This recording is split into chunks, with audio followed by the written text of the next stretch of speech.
Viens. Viens. Elle dégage quelque chose, quoi. C'est pas une race, on va dire, moderne qui a été sélectionnée pour grandir et avoir une croissance rapide. Elle a un côté encore un peu ancestral, un peu sauvage. Elle communique beaucoup, je trouve. Il y a une certaine noblesse, une classe naturelle, quoi.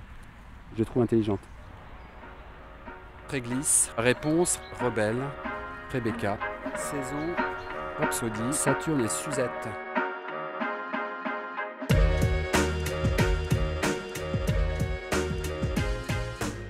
Nantes Inspirante vous emmène à la rencontre de Benoît Roland, éleveur de vaches nantaises à Toulon-Gohard.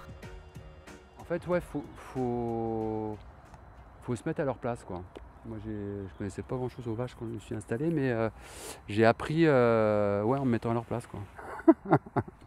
Tiens, regarde. C'est vraiment curieux de nature. Elle va essayer de me toucher, là, sentir. En plus, c'est un peu salé.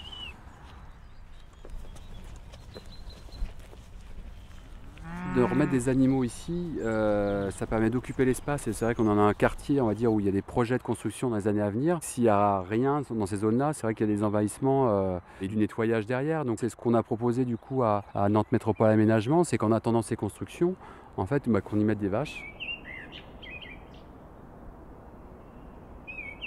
Ça recrée un environnement différent. Les gens viennent se balader le week-end là, pour voir les vaches. En termes de biodiversité, là, on voit beaucoup plus d'oiseaux. Je ne sais pas si tu entends derrière. C'est vrai qu'il n'y avait pas autant d'oiseaux en fait au tout début.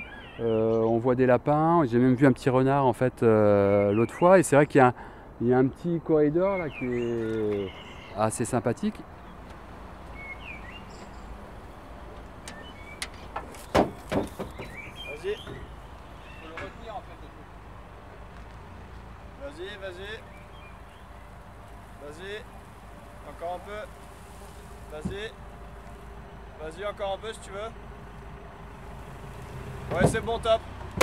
Pourquoi on met ces vaches là? C'est pour faire connaître la race nantaise et puis repositionner aussi la place de l'animal et faire le lien entre l'animal, la viande et qu'aujourd'hui le végétal c'est bien, qu'on peut installer, il y a plein de maraîchers bio là, qui se sont installés autour, mais que le terroir nantais c'est aussi beaucoup de prairies humides et si on veut que ces prairies humides fonctionnent, tant en termes de stockage de carbone qu'en termes de biodiversité, eh bien il faut les entretenir et le meilleur animal pour l'entretien c'est le bovin, quoi.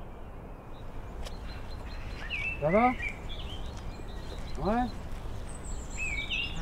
Alors, j'ai pas trop froid la Et nuit. donc du coup il y a toute une cohérence aujourd'hui à Nantes à revaloriser la race bovine nantaise et à en parler, sachant que c'est la seule grande métropole de France qui a une race en son nom. Donc moi je trouve ça génial aujourd'hui de remettre des Nantaises à Nantes.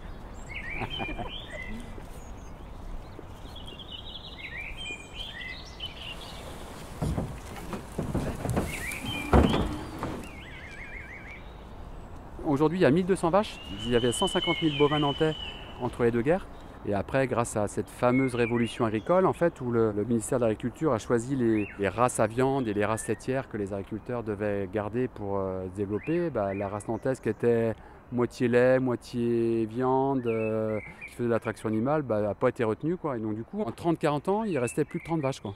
Donc ça a été vraiment l'hécatombe. Un truc de folie. Donc il y a eu la création de l'association de la promotion de la race bovine nantaise. Allez, venez par là, là. Allez, viens. Quelques éleveurs et des amateurs ont sauvé la race. Donc tout le projet maintenant, c'est d'accompagner les porteurs de projets, leur fournir des vaches et puis de constituer une micro-filière aujourd'hui de vaches nantaises avec des prix, on va dire, qui permettent aux éleveurs de vivre, quoi.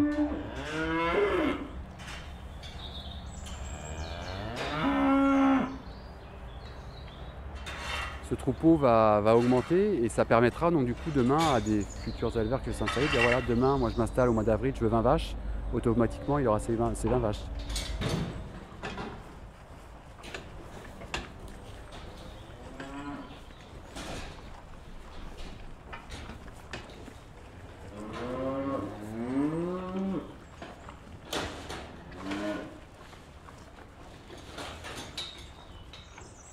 L'idée vraiment au fond, c'est de revaloriser le métier de paysan, de revaloriser l'élevage. Et comme je disais, il y a plein de zones humides autour de Nantes. Et il ne faut pas laisser ces zones humides partir en friche, quoi. Et on a absolument besoin de vaches pour gérer ces zones-là. On ne peut pas dire aujourd'hui qu'il ne faut pas artificialiser les sols. On dit à tous les Nantais, voilà, faut densifier, faut densifier, faut densifier. Mais s'il y a plein de friches autour de Nantes, en fait, c'est un argument qui ne tient pas, quoi. Donc moi, je dis aux élus aujourd'hui, ok, la densification, moi je suis pour, il n'y a pas de souci. Mais il faut aussi mettre du pognon à côté dans l'agriculture pour qu'il y ait des projets agricoles.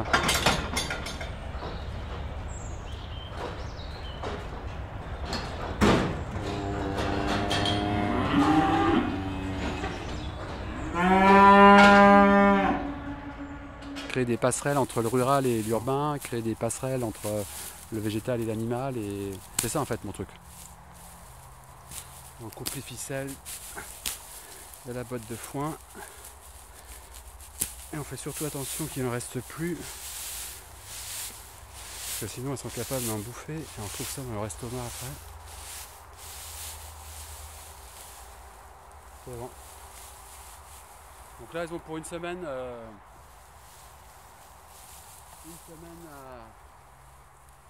tranquille. Il n'y en avait pas beaucoup. C'est des déclics, c'est des rencontres de personnes et puis c'est des valeurs quoi derrière. C'est quel sens on donne à son métier. Est-ce que je veux produire de la viande ou est-ce que je veux élever des vaches quoi. Moi j'ai fait le choix, j'élève des vaches. C'est un ensemble on va dire de cycle végétal et de cycle animal quoi, de vie, de mort. Je m'installe pas pour faire du business et produire de la matière première quoi. Et ouais, c'est ça qui me plaît et qui me plaît aujourd'hui quoi.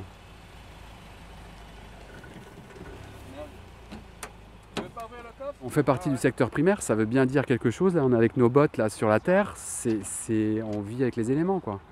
Là, quand on parle, j'ai pas besoin de faire du yoga le matin, j'ai pas besoin d'aller faire des footings. Moi, mon métier, ma vie, je suis avec les éléments quoi. Réglisse, réponse, rebelle, Rebecca, saison, Rhapsody, Saturne et Suzette.